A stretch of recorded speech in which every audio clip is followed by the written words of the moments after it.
The last time I saw my mother, she stood on our old porch crying while my stepfather told me to leave and never come back. I was 24 back, then angry broke, and convinced that nobody in my family truly cared about me anymore. I thought my mother chose her new family over me. That pain stayed with me for years. My name is Blaine Mercer. After leaving my hometown in Montana, I spent the next 12 years building a construction business in Europe. I worked day and night until I became richer than I ever imagined. People called me successful, but money never fixed the empty feeling inside me. No matter how far I traveled, I could never forget my mother's face the day I left. Then one night everything changed. I was sitting alone in my penthouse apartment in London, when my assistant handed me a plain white envelope with no return address. Inside was a single piece of paper. Only one sentence was written on it: your mother is dying in an abandoned house because of what your brother did. I read the line again and again. My hands started shaking. For years I believed my mother wanted nothing to do with me. I believed she forgot about me after marrying Silas Hale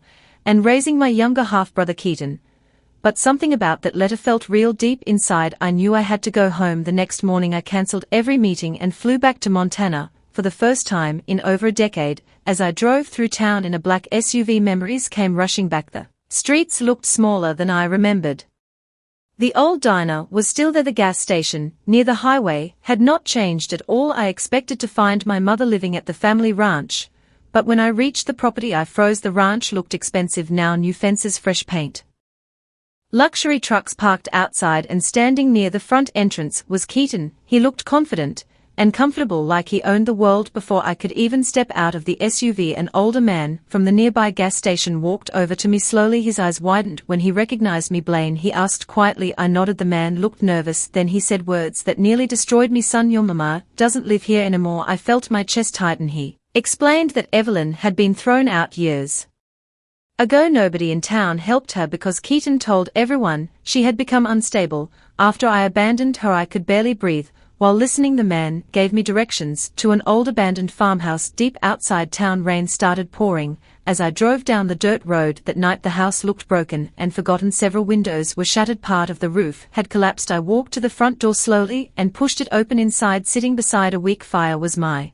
mother. She looked older, thinner and tired in a way that broke my heart instantly. When she lifted her eyes and saw me standing there, tears rolled down her face. Her voice trembled as she whispered, they told me you forgot about me. At that moment I realized someone had lied to both of us for years, and I swore right there that the people responsible would pay for everything they had done. I stood in that broken house, not knowing what to say. My mother looked so weak that I was afraid even speaking too loudly would hurt her. She tried to stand up when she saw me, but her legs gave out. I rushed forward and held her before she fell. Her hands were cold, her clothes worn out, and her eyes carried years of pain. I could not understand. At first I kept asking her why she was living like this, but she only cried and kept saying my name like she was afraid I would disappear again. I carried her to a chair and sat beside her. The house had almost nothing inside: no proper food, no heat, only broken furniture and dust everywhere. It felt like no one had cared for her in a very long time. Slowly she began to talk. Her voice was weak, but every word felt heavy. She told me that after I left town things started changing quickly. Silas, my stepfather, began controlling everything. At first he acted kind, saying it was for the family, but soon he started making decisions without her. Then Keaton began stepping into acting like he was helping her while slowly taking control of the property and money. My mother said she trusted them because she believed they were family. She never thought they would turn against her. Then she said something that made my heart stop. She told me that letters started arriving from me, or at least she thought they were from me. In those letters I had written that I never wanted to see her again, that I had moved on and built a new life, and wanted nothing to do with home. My mother cried harder as she told me she believed every word she said. She spent nights begging God to forgive her for losing her son. She thought I had chosen money and distance over her love. I felt anger building inside me, but I stayed silent so she could finish. She said that after years of emotional pressure Silas convinced her to sign papers she didn't fully understand. He told her it was for safety and protection, but those papers took away her rights to the property. After that things became worse. She became sick, and instead of helping her they started treating her like she was a burden. Finally she was forced out of the ranch. No warning, no help, just thrown into silence. She came here because she had nowhere else to go. When she finished speaking, she looked at me carefully and asked if I truly came back for her or if this was just another goodbye. I held her hands tightly and told her I would never leave her again. Inside me something broke completely. I could not believe what had been done to her while I was gone, and in that moment I made a decision. I was not just going to take her out of this place. I was going to find out every truth behind what happened, and I would make sure no one got away with it. I told her to trust me and wait. Then I walked outside into the cold night, already knowing my return home was no accident. Something dark had been done here, and I was going to uncover all of it. I left the old house that night with my mind burning. The rain had stopped, but everything around me felt heavier than before. My mother's words kept repeating in my head, letters I never wrote, papers she was forced to sign, and the fact that she had been left alone like she meant nothing. I stayed in town, but didn't go to the ranch. I rented a small cabin far away so no one would notice me. I needed time to think and plan what to do next. I couldn't just walk in and accuse people without proof. If Keaton and Silas were as careful as it sounded, they had already covered their tracks. The next morning I went back into town wearing simple clothes so nobody would recognize me. I stopped at small shops and places I remembered from my childhood. People looked at me differently, like I was just another stranger passing through. I slowly started asking questions. I didn't say who I was. I just listened. What I heard made everything worse. People in town believed my mother had become unstable. They said she started drinking and lost control after I left. Some even said she had sold parts of the property herself. Every story sounded different, but all of them painted her as someone untrustworthy. That made me realize something important. Someone had spent years building a false image of her. I also heard Keaton's name a lot. People talked about him like he was a successful, kind businessman who saved the family ranch and kept it running. No one questioned him. He was respected everywhere. But I knew better. That afternoon I drove past the ranch again. It looked even more upgraded. Up close, security cameras, new buildings, and expensive cars lined up outside. It didn't feel like a family home anymore. It felt like a business empire built on something stolen. I parked far away and watched for a while. Then I saw Keaton come out of the main building. He looked confident, laughing with employees, like he had nothing to worry about in the world. Something inside me snapped quietly, but I stayed calm.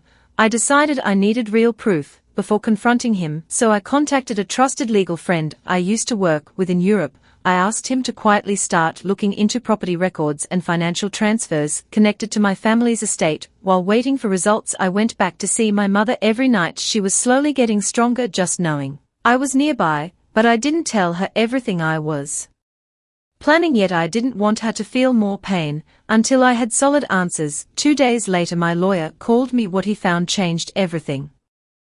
There were multiple hidden transfers. Property rights had been moved through fake documents. Money had been shifted into accounts under different names, and most importantly, there were clear signs that signatures had been forged. It was not just betrayal, it was organized theft. I sat alone in my cabin that night staring at the documents. My hands were steady, but my thoughts were not. Now I knew the truth was real, and I also knew something else. Keaton and Silas didn't just take my mother's home. They built their entire life on lies. I closed the file slowly and made one decision. I was done staying hidden. The next morning I stopped hiding. I changed my look a little, cleaned up properly, and walked into town with a clear purpose. I was no longer just a stranger asking questions. I was going to see Keaton face to face. Before going to the ranch, I visited a few people from my past. Some recognized me slowly, others didn't believe it at first, but when I mentioned my mother's name, their expressions changed. A few of them looked guilty, like they knew more than they ever admitted. One old worker from the ranch finally spoke the truth in pieces. He told me that after I left, Keaton slowly took control of everything. At first he acted like he was helping his mother manage things, but later Silas started making decisions behind closed doors. My mother was slowly pushed out of every important matter. He also said my mother tried to resist, but nobody listened to her anymore. People around her started treating her like she was confused or unstable. Over time, she stopped fighting because she felt alone. Hearing that made my chest tight. I asked him directly about the letters. He hesitated at first, then admitted something strange. He said he once saw Keaton burning papers near the back of the property. When he asked what they were, Keaton told him not to worry about it. That was enough confirmation for me. I left and drove straight to the ranch. This time, I didn't wait outside. I walked in like I belonged. The security tried to stop me at the gate, but I told them I had business with Keaton Hale. My voice was calm but strong enough that They let me through after a few calls. When I entered the main building, everything felt different from my memory. It was modern, expensive, and full of people who didn't know me at all. Then I saw him, Keaton. He was sitting in an office talking on the phone, laughing like nothing in the world could touch him. When he finally noticed me standing in the doorway, his smile faded slowly. For a moment neither of us spoke. Then he stood up and asked who I was. I looked at him carefully and said his name, Keaton. Something in his expression changed instantly, but he quickly forced a smile, like he was trying to control the situation. He asked if we had met before. That was the moment I realized how far he had gone to erase the past. I stepped closer and calmly told him I had come to talk about the family property and my mother. His face tightened just a little, but he still pretended not to understand. He said my mother had not been part of the ranch for years and that I was probably mistaken. I stayed quiet for a second, watching him carefully. He was clearly trying to control the conversation, but I wasn't here to argue. I slowly placed a folder on his desk. Inside were copies of the forged documents my lawyer had sent me for the first time. Keaton's confidence cracked. His eyes moved quickly across the papers, and I could see the change in his expression. He was no longer calm, now he was calculating, and that's when I knew the real fight was about to begin. Keaton didn't speak for a few seconds. After looking at the papers, his hand stayed on the desk, but his eyes kept shifting between me and the documents like he was trying to find a way out of the situation. Then he suddenly laughed, but it didn't feel natural. It was forced, sharp, and empty. He said I was misunderstanding things, and that old documents could easily be fake or outdated. He tried to act like I was just a confused outsider causing trouble for no reason, but I didn't move. I told him I wasn't here to argue. I was here to ask one simple question: why our mother was living in a broken house while he enjoyed everything she once owned. For a moment his expression changed again. The fake confidence dropped slightly. Then he leaned back and said something colder. He said things were complicated, that decisions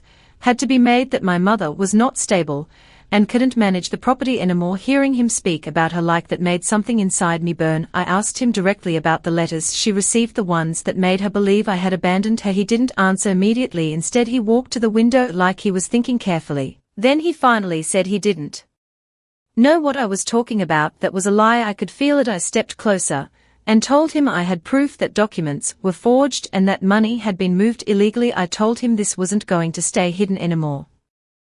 That's when his tone changed completely. He stopped pretending. He told me I had no idea how things worked here anymore, that I had left the family behind years ago, and had no right to suddenly return and question everything. Then he said something that shocked me. He said my mother gave everything up willingly. Those words felt like poison. I took a deep breath and told him I had seen her. I told him I had found her alone in an abandoned house, sick and struggling to survive for the first time. Keaton didn't have an immediate response. His silence said more than his words. Then he finally said she had chosen to leave the ranch after things became difficult. I realized then that he wasn't just lying to me. He had convinced himself of his own lies. I placed another file on his desk. This one contained bank records and signatures that clearly showed fraud. I told him I had already contacted legal experts, and this would not disappear. His eyes narrowed for a second. I saw something else in him, not confidence, not anger, fear. But he quickly covered it and told me I should leave before I made things worse for myself. I didn't move. Instead, I told him calmly that I wasn't leaving this time, not until the truth came out, and not until my mother got everything back. For the first time since I arrived, Keaton didn't respond at all. He just stood there staring at me like he was finally realizing the past he buried was standing right in front of him. Keaton didn't throw me out right away. Instead, he stayed silent for a long moment, like he was trying to decide what kind of damage control to use. That silence told me more than his words ever could. Then he finally said I should not drag our mother into this. He claimed everything he did was to protect the family and keep the ranch from falling apart. He spoke like he was still the hero in the story, even after everything I had shown him. But I could see the cracks now. I told him I had already started speaking with legal experts and financial investigators. I didn't raise my voice. I didn't need to. The truth was already doing the work for the first time. Keaton looked uncomfortable. He told me to stop digging. He said it would only bring trouble for everyone involved. Then he tried a different approach. He softened his tone and said we were brothers, and this didn't need to turn into a war. That word brothers felt empty coming from him. I reminded him that our mother was living in a broken house while he stood inside an office built from her life. I asked him again why she was left like that. He didn't answer directly. Instead, he said she had been taken care of in different ways, and that she was not as abandoned as I thought. That was another lie. I told him I had seen her myself. I told him there was no care, no support, no dignity in the place she was living, only suffering. His face tightened again. For a second I thought he might finally admit something, but instead he changed direction completely. He said I didn't understand how business worked and that sometimes hard decisions had to be made for survival. That was when I realized something important. He wasn't going to confess, not easily. I stepped back and told him I wasn't here for his explanations anymore. I was here for proof, and I already had enough to start legal action. That's when his attitude shifted again. He told me quietly that if I pushed this further I would destroy everything, including whatever was left of our family name.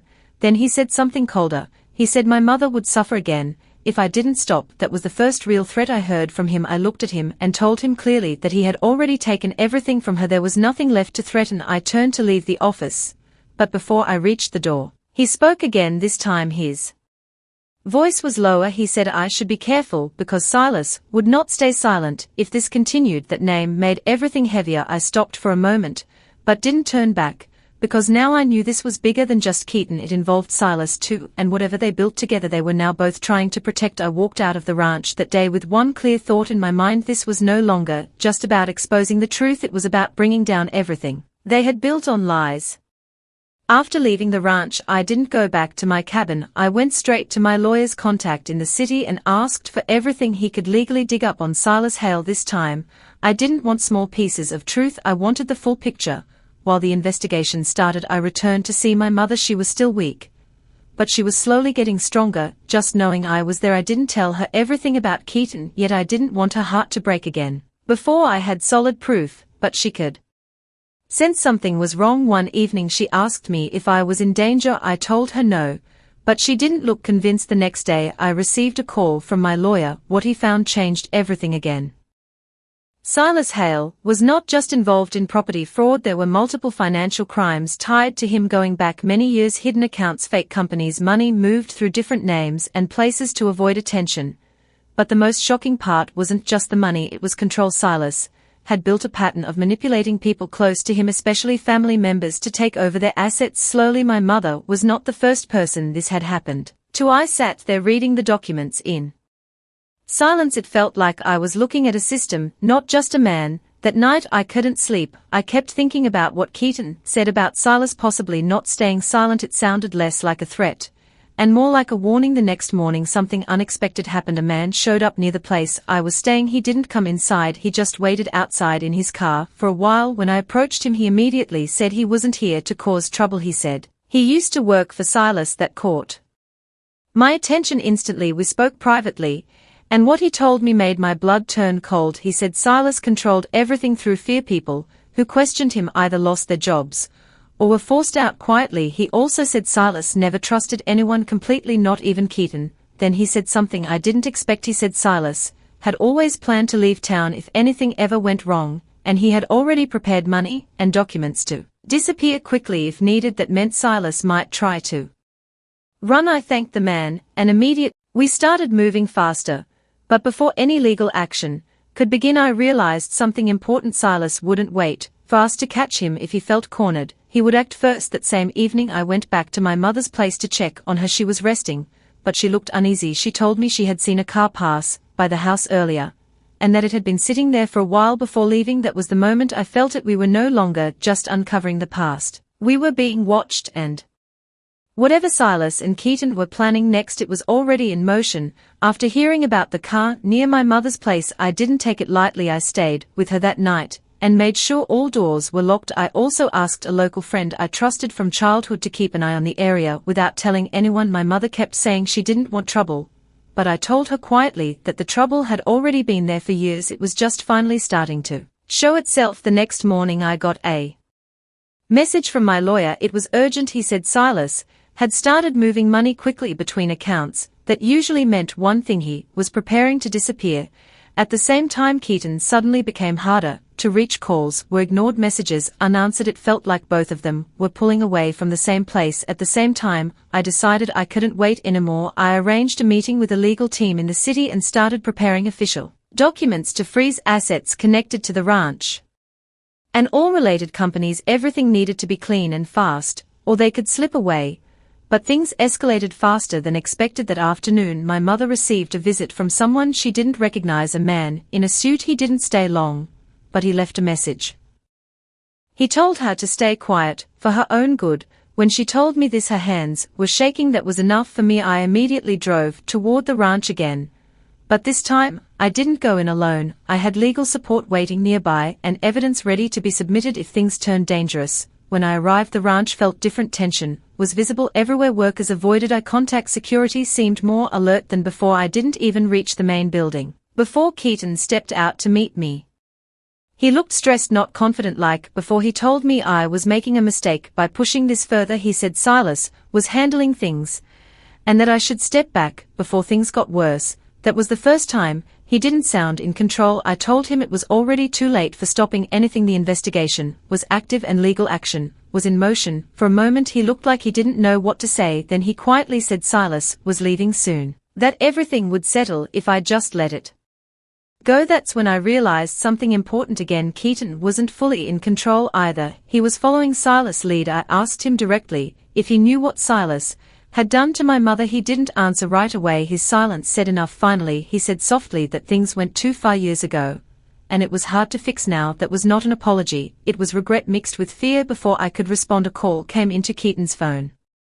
I saw his face change instantly. After reading it, he looked at me and said only one thing: Silas was gone, and something big had just been set in motion. Keaton's words hit me harder than I expected. Silas is gone didn't sound like relief, it sounded like panic. His face said everything, his mouth didn't. I asked him what he meant by gone, but he avoided the question. He just kept looking around like someone might be listening. For the first time I saw him lose control completely. He finally admitted Silas had left town earlier than planned. No warning, no proper explanation, just vanished after transferring large amounts of money out of his accounts. According to Keaton, Silas didn't even tell him everything. That made things worse, not better. If Silas had truly disappeared, it meant he was protecting himself and possibly leaving others to take the blame. I immediately called my lawyer and told him to move faster. We filed urgent requests to freeze every account connected to Silas and Keaton. If we waited even a few days, everything could be gone. While that was happening, I went back to my mother. She was sitting quietly when I arrived,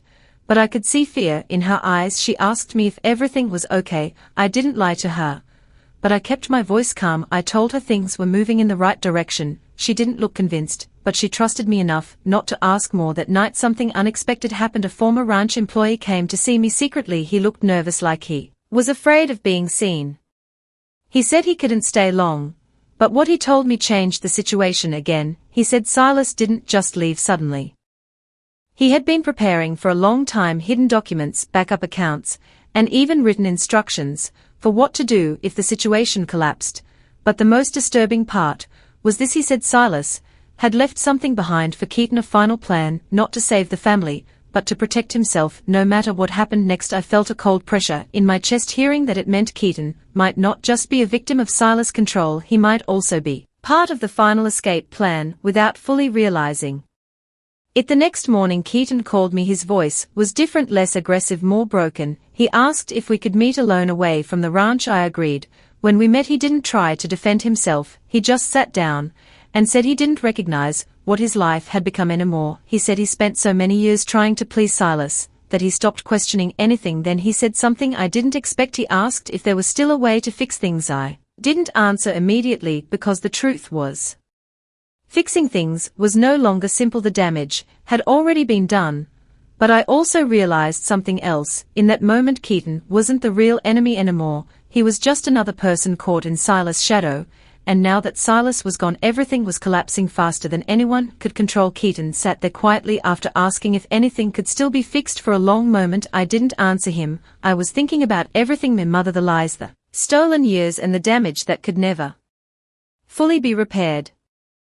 Finally I told him the truth. Some things could not be undone, but the truth still had to come out. He nodded slowly, like he already knew that answer. That same day the legal process we started began to move forward. Bank accounts linked to Silas were frozen, documents were submitted. Authorities were now officially involved in investigating financial fraud tied to the ranch and all related companies. For the first time in years, the system was no longer blind to what had happened back at my mother's place. I made sure she was safe. She didn't fully understand everything happening, but she understood enough to know the truth was finally being exposed. That alone gave her some peace. A few days later something unexpected happened. Keaton showed up at my mother's house. He didn't come with excuses or anger. He just stood at the door for a while, not sure if he should even enter. When he finally did, he looked completely different from the confident man I had first seen. He looked tired, empty. He apologized to my mother directly, not in a dramatic way, just honest words admitting he failed her and let greed and control blind him for too long. My mother didn't shout at him. She didn't cry either. She just listened quietly. Then she said something simple. She forgave him, but she couldn't forget what happened. That was the moment Keaton broke down, a little, not loudly, but in silence. After that he left without asking for anything. Weeks passed and Silas was officially declared a fugitive. His name became part of an active investigation. The money trails he left behind were slowly being uncovered, showing how deep his control had gone over the years. Keaton eventually left town. No more ranch, no more business, just a quiet departure. Before leaving he sent a short message saying he needed to find a life where he wasn't living under someone else's shadow anymore. As for me, I focused on rebuilding what had been destroyed. I didn't take revenge for satisfaction. I took it to restore what was taken unfairly. My mother slowly recovered, not just physically, but emotionally. She moved into a small, peaceful home I set up for her away from everything that happened. One evening we sat together watching the sunset. She looked calmer than I had ever seen her. She asked me if coming back had been worth it. I thought for a moment and said yes, because the truth finally came out, and for the first time in many years she was no longer living in the shadows of lies. She was home again.